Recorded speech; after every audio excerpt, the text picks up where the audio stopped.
although we have the Super Bowl, which I know a lot of people throughout our country will be watching, there's a lot of people in this room who, when next week rolls around, are going to appreciate some of the best words in American language, pitchers and catchers report.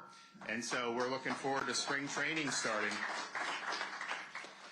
Now, this area is a great place for baseball. I'm somebody that grew up right across the bay in Pinellas County, and we were blessed to have a lot of spring training teams when I was growing up. I was in Dunedin. We had the Blue Jays. You go down the street, the Phillies in Clearwater. We did not yet have the Yankees in Tampa at that time. They were still in Fort Lauderdale. They came over in the 90s, I think the late mid-90s. We had Bradenton, Lakeland, some of these other areas. And so that was really neat to be able to see. But we did not have a professional team of our own. And so there was a lot of work to be able to get that done. Some people that grew up here in that time or lived through that time remember for about a week or two, we had the San Francisco Giants had agreed to move here, and then that changed. And so they worked very hard to get an expansion team, which debuted, of course, in 1998 at now Tropicana Field. And so that team has now been a part of the community. You know, there's been great baseball product from time to time put out, no question. They've produced some great players. They've had some great runs.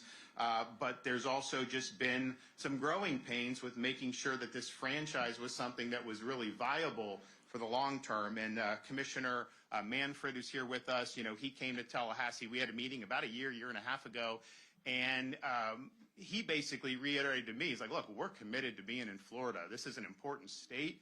The state's growing so much. It would be bad luck for Major League Baseball if we couldn't succeed in a place where there's a lot of interest in baseball. But we kind of have a distressed asset, and we need a new formula to be able to make this something that could be really, really viable. And I know that at the time there was discussions about who would end up buying the team, would there be a transaction and all that, and people were very much attuned to that, and that unfolded over many, many months. But I think back when I was growing up and like what my friends or what we liked, and the amount of baseball fans compared to hockey fans was probably like 20-1, right?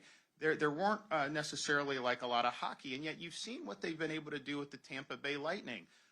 They've now created something that they sell out the games. People get excited about going, and this was in an area where you didn't necessarily have a lot of natural interest in hockey. And then I run into parents with their kids. They're now playing leagues, hockey leagues, and they're doing all this stuff. And so you've seen that's a great blueprint for how sports can succeed in Tampa Bay. You know, you think about Major League Baseball, the commissioner and I were talking about it. You know, when I was growing up, they still considered baseball to be the national pastime. For those of us who love the game, we still say, but if you look at the most popular sport in America is the NFL. Of the 100 highest rated TV shows in 2025, I think 85 of them were NFL games. And so they kind of have a built-in, it's part of American culture, people are watching those games. But if you look at what Major League Baseball's done over the last few years with this great World Series that we just had, obviously you have the best player who also gets the entire nation of Japan watching, which also helps drive interest. It was really, really exciting. And I think baseball's in a really good spot now. I think they have a lot of momentum going forward. And that could be something that, of course, you know, this area could capitalize on. You know, you look at the youth baseball in this area, some of the best youth baseball in the United States of America. You look at some of the people that have been produced here, Hall of Famers like Wade Boggs and Fred McGriff. Baseball's very much in the DNA of this area. And, you know, I think back, so there's a lot that goes into what's going to happen to the franchise. But part of the thing that I think about is just as someone who grew up here, you know, are the kids going to have a team that they can really get excited about and grow up with? Because I think baseball is a unique thing to have, you know, as a young kid.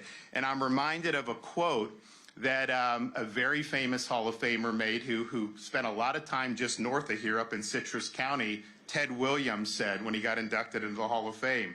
He said, baseball gives every American boy a chance to excel, not just to be as good as somebody else, but to be better than somebody else. That is the nature of man and the nature of the game. And he was really correct about what he's doing. And it really is a unique game, especially in this day and age where it's so much about instant gratification, you know, click this, get this video when you want it.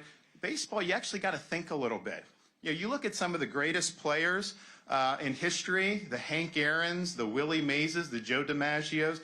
They were great athletes, but they were some of the smartest people that ever went on an athletic field to go out there. They understood the intricacies, and they understood it wasn't just about being able to overpower people through athleticism. They had to think, you know, Yogi Berra was right. 90% of the game is mental. The other half is physical. Baseball also teaches young people, and sometimes it's a tough lesson, to be able to accept failure. You know, if you fail 70% in most endeavors, well, in my line of work, you're out of a job if you fail 70%. But if you fail 70% of the time at the plate, they put you in the Baseball Hall of Fame. It's a very difficult sport. Of all the things I've done, being able to hit a baseball, they say is the toughest, and I think that that's true to be able to do it. So it's very tough. It requires, you know, obviously a lot of skills, and failure is just what happens. And so you learn to cope with that.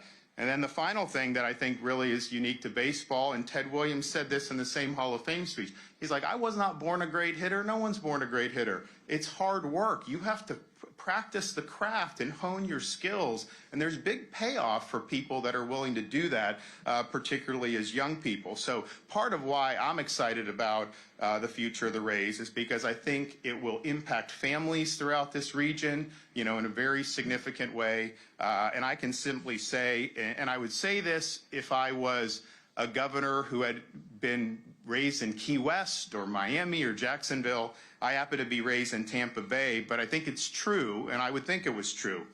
Baseball belongs in Tampa Bay. Baseball can succeed in Tampa Bay.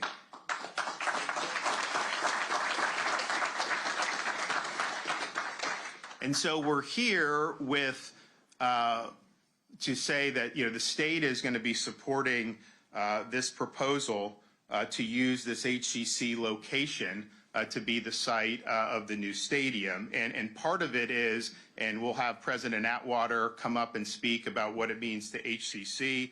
I think it has, you know, huge upside for HCC about what could possibly happen in this area. But I also think the Rays leadership, they have really thought hard about what you need to succeed in this day and age.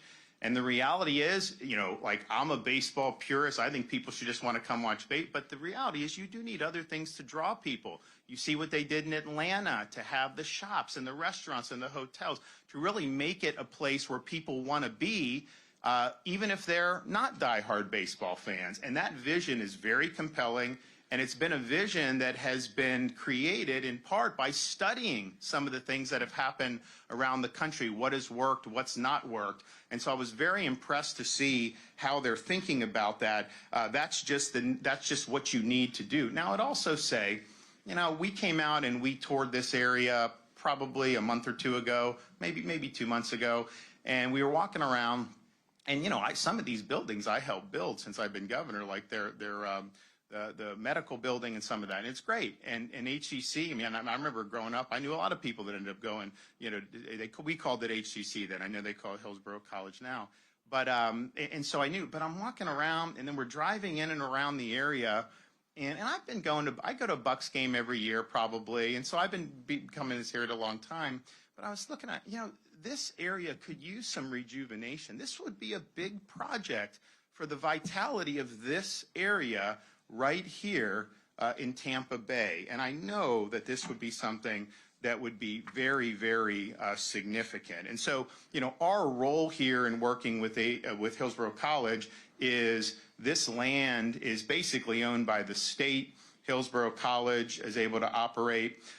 You know, we're going to be conveying the land to the college, and then they'll be able to negotiate use with the Rays in ways that I think will be mutually beneficial. We do have some state buildings that are currently in use. Our Department of Juvenile Justice has a building down the road here. They were already planning on leaving, and so that's going to happen anyways, regardless of what happens with this.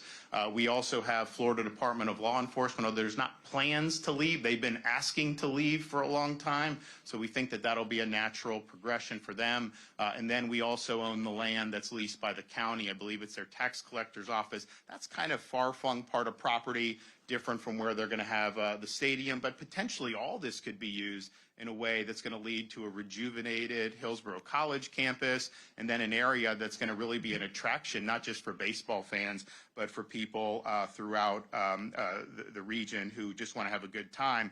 And we realize what we're doing by assisting with this location. That's just one piece of the puzzle. I know Patrick and the folks at the Rays are going to be working with folks at both the city and county. The one thing I can just say is the Rays, have really acted in good faith vis-a-vis Tampa Bay. I mean, because if you think about it, you have a kind of a distressed asset. You have issues with Tropicana, that lease coming up. Orlando wants this. You don't think Disney would put it in the wide world of sports? You don't think they'd want it by the Orange County Convention Center with Universal and all that? And they've been trying to get an expansion team, for a long time. They could have easily, the Rays leadership, been doing a negotiation against one city or the other. They haven't done that. They basically said, this is the Tampa Bay Rays. We want to make it work in Tampa Bay. And if we can do that, we're going to do that. And so I appreciate that. As governor, I obviously want to keep it in the state. But this is where the team was born, and I think this is where the team can succeed. So I look forward to seeing this vision ultimately become a reality. The one thing I told Pat Zalewski was, the Rays are going to be great, but, high school state championship games. I said, you got to host that. He said he'd host an SEC championship. One thing I remember is, the Red Sox at Fenway, they do a college bean pot tournament where they have BU, Northeastern, BC, Harvard. They play at Fenway Park, and they just, they play a couple games there, whatever. So I told them, you got to get, USF and some of the colleges be able to come and do that. So I think it could be something that, the community can really get involved in. And I'm just really excited, to be able to be here for this. I'm excited that there's really positive momentum for this franchise. I think there's a clear vision where this will be something that'll be successful. And obviously, it needs to be successful just for the economics of the baseball, but to be successful as something that's going to make an impact on the community, both economically, but also really become embedded in part of the culture of Tampa Bay in an even more profound way. So, Commissioner, you want to come up here? The floor is yours.